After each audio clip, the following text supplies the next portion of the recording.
कई बार हमारे घर में स्पेस न होने के बावजूद भी हम नया सामान परचेज करके ले आते हैं। अब गृहस्थी चलानी है तो आए दिन कुछ न कुछ हमें परचेज करना ही पड़ता है।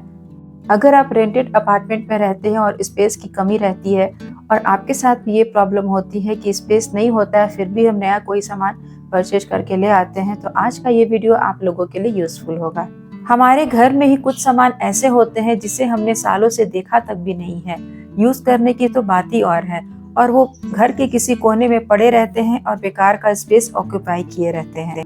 आज के इस वीडियो में मैं आप लोगों के साथ शेयर करने वाली हूँ कि अगर आप रेंटेड अपार्टमेंट में रहते हैं तो किस तरीके से ज्यादा स्पेस क्रिएट कर सकते हैं, या फिर आप अपने घर को अनक्लटर करके किस तरीके से ऑर्गेनाइज कर सकते हैं। Hello everyone, welcome back to my new video. Hopefully आप सब बिल्कुल अच्छे होंगे। अपने घर को तो हम हर रोज क्लीन करते हैं और थोड़ा थोड़ा हर रोज ऑर्गेनाइज करने की कोशिश करते हैं, लेकिन घर के कुछ एरिया ऐसे होते हैं जो वैसे के वैसे ही पड़े रहते हैं और आए दिन और मैसी और क्लटर्ड होते जाते हैं। वैसे तो हर सामान हमारे आंखों के सामने ही रहता है, लेकिन कई बार ऐसा होता है कि अगर हम कोई सामान ढूंढते हैं तो हमें बहुत ढूंढने के बाद भी वो नहीं मिलता है, या कई बार हमें याद ही नहीं रहता है कि उस सामान को हमने कहाँ रखा है। तो इस बात से बिल्कुल भी घबराने की जरूरत नहीं है कि आपको भी टाइम पर चीजें नहीं मिलती है। ऐसा सबके साथ होता है और सबकी यही प्रॉब्लम रहती है कि कई बार हमें याद नहीं रहता, या फिर कई बार टाइम पर चीजें हमें मिलती ही नहीं है। इस प्रॉब्लम को सॉल्व करने के लिए बस एक ही ट्रिक है कि टाइम टू टाइम हम अपने घर को डीक्लटर करें और ऑर्गेनाइज करें।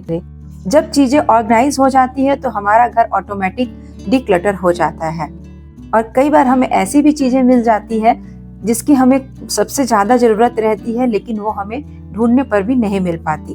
लाखों रुपए खर्च करके भी हम एक से एक ऑर्गेनाइजर ला सकते हैं, लेकिन इसकी कोई गारंटी नहीं होती कि वो ऑर्गेनाइजर हम अच्छे से यूज कर पाएंगे या हमारे घर में वो सेट होगा या नहीं।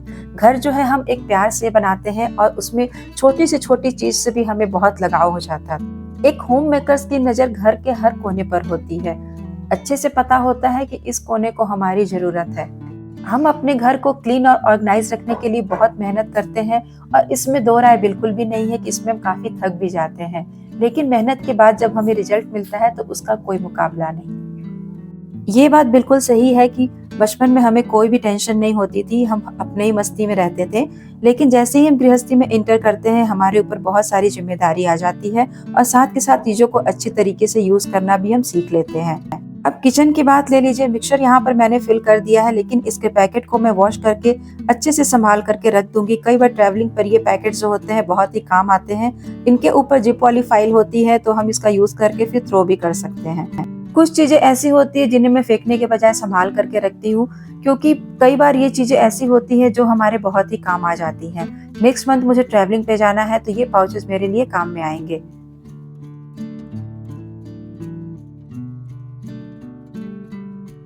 रेंटेड अपार्टमेंट में हमें हमेशा से स्पेस की कमी होती है, क्योंकि वहाँ हम अपने मन मुताबिक कुछ भी नहीं कर सकते। यहाँ पर मैंने बेड साइड टेबल को एज ए ऑर्गेनाइजर यूज किया है, जो मेरे किचन को एक अच्छा लुक भी देता है, और साथ के साथ इसमें बहुत सारी चीजें किचन की आ भी जाती हैं। ये दोनों जो ड्रॉवर है ये टीवी कैबिनेट के नीचे का ड्रॉवर है, और इसको मैं कितना भी अरेंज करके रखती हूँ लेकिन एक टाइम आते आते ये बिल्कुल बिखर सा जाता है। तो आज मैं इसी ड्रॉवर को अच्छी तरीके से क्लीन करके ऑर्गेनाइज करने वाली हूँ, क्योंकि जब से हम इस अपार्टमेंट में आए तब से इस ड्रॉवर को मैंने एक बार भी क्लीन नहीं किया, ऑर्गेनाइज नहीं किया है। और बेटू जब भी खेलता है तो इसमें से सामान निकाल कर वो ऐसे ही बिखेर देता है। कोई भी एरिया अगर घर का हम क्लीन करते हैं, चाहे वो ड्रेसिंग एरिया हो, हमारा कबर्ड हो, या फिर इस तरीके का दराज, तो वहाँ पे ऐसी बहुत सारी छोटी छोटी चीजें हमें मिल जाती हैं जो डस्टबिन के ही लायक होती हैं।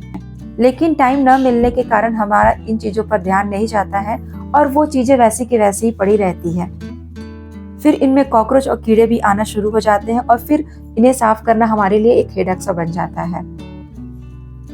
तो 15 दिन में एक बार या फिर महीने में एक बार आप टाइम निकालिए, ताकि इन छोटी छोटी चीजों पर भी आप ध्यान दे सकें। कुछ चीजों को स्टोर करने के लिए हम ऑर्गेनाइजर खरीद सकते हैं, या फिर घर में ही जो छोटे मोटे कार्डबोर्ड के बॉक्स होते हैं उनका यूज भी हम एज ए ऑर्गेनाइजर कर सकते हैं।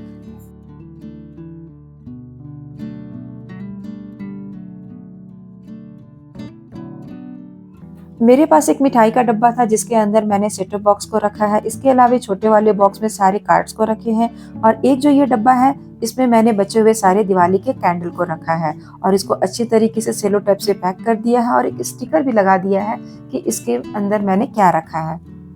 इस तरीके से अगर टाइम टू टाइम हम चीज़ें ऑर्गेनाइज करते हैं, क्लीन करते हैं, तब हमारे ध्यान में आ जाता है कि हमने कौन सी चीज़ कहाँ पर रखी है और साथ के साथ चीज़ों की क्लीनिंग भी हो जाती है। कोशिश हमारी यही रहती है कि हम अपने घर में कम से कम सामान रखें और जितना ज़रूरत हो उतना ही सामान रखें। लेकिन गृहस्थी है तो एक टाइम आते आते घर में सामान बढ़ जाता है, फिर उस सामान को अरेंज करने के लिए हम ऑर्गेनाइजर ढूंढते फिरते हैं। अगर आप चीज़ों को अरेंज करने के लिए ऑर्गेनाइजर खरीदते हैं तो ऐसा ऑर्गेनाइजर खरीदें जिसे आप मल्टीपर्पज यूज कर सके। उस ड्रॉवर को तो मैंने अच्छे तरीके से क्लीन करके ऑर्गेनाइज कर दिया है। अब बारी है इस वाले ड्रॉवर की। तो इस ड्रॉवर में ऐसे बहुत सारे सामान है जो सिर्फ डस्टबिन के ही लायक है। इसे क्लीन करने में मुझे बहुत टाइम लग रहा था क्योंकि इसमें छोटी छोटी ऐसी बहुत सारी चीजें थी जिसे निकाल करके फिर क्लीन करके रखना बहुत ही मुश्किल हो रहा था और इस ड्रॉवर के नीचे लाइनर भी नहीं था।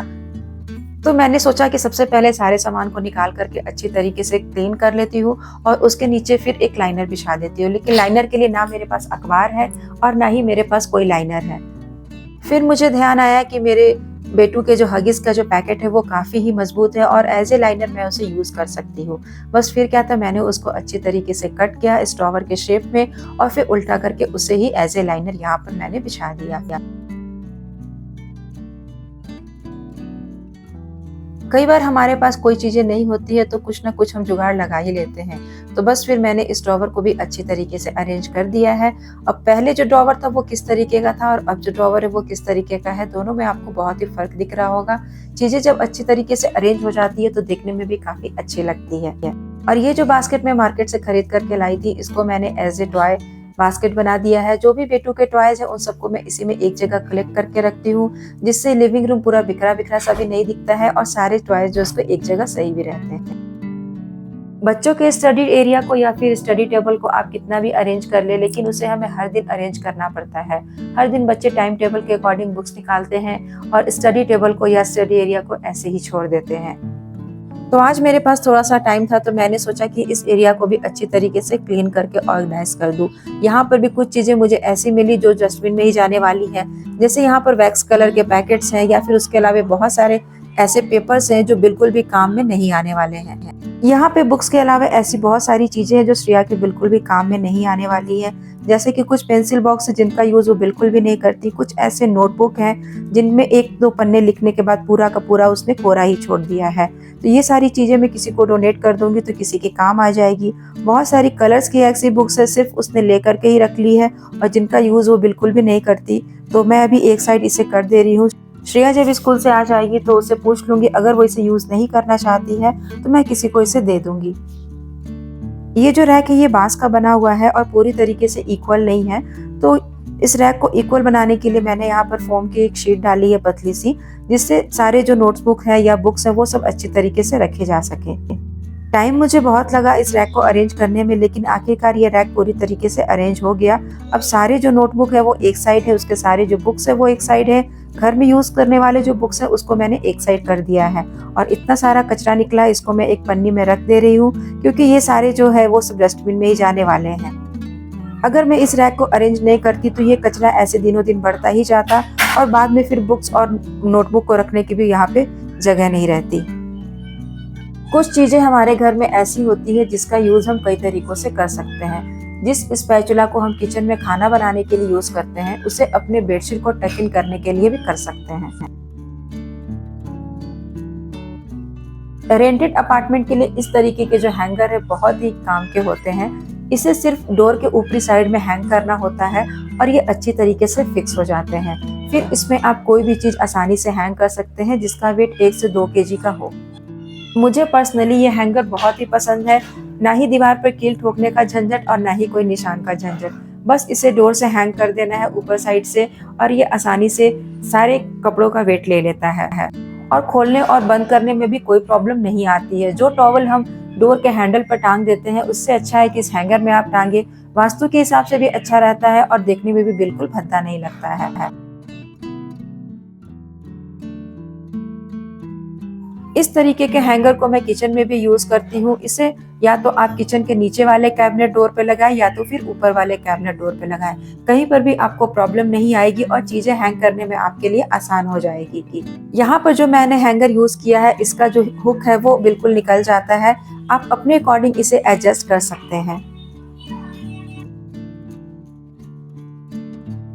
रेंटेड अपार्टमेंट में इस तरीके के एडेसिव हुक या फिर इस तरीके के हैंगर बहुत ही काम आते हैं। जहां मर्जी वहां पर हम इसे स्टिक कर सकते हैं और फिर बाद में ये कोई निशान भी नहीं छोड़ते। ये मैंने एक अलग से एडेसिव हुक का एक हैंगर मंगा रखा है, जिसमें बहुत सारी काम की चीजों को मैंने हैंग करके रखा है और इसे मैंने नीचे के कैबिनेट में स्टिक कर रखा है, क्योंकि बाहर के साइड में अगर स्टिक करूंगी तो पूरा किचन मैशी दिखेगा और ये चीजें जल्दी जल्दी गंदी भी हो जाएंगी।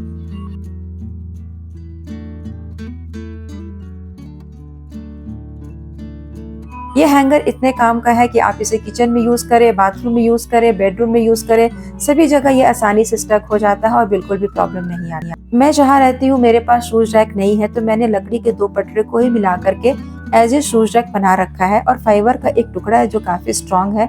इसको मैं ऊपर की साइड पर रखती हूँ, जिसपे आसानी से सारे जूते चप्पल रखे जा सकते हैं। यह रैक जो है वो बाहर की साइड में, यहाँ पर धूल मिट्टी भी काफी आती है, तो मैंने शूज के जो बैग होते हैं उन सबको मंगा करके रखा है।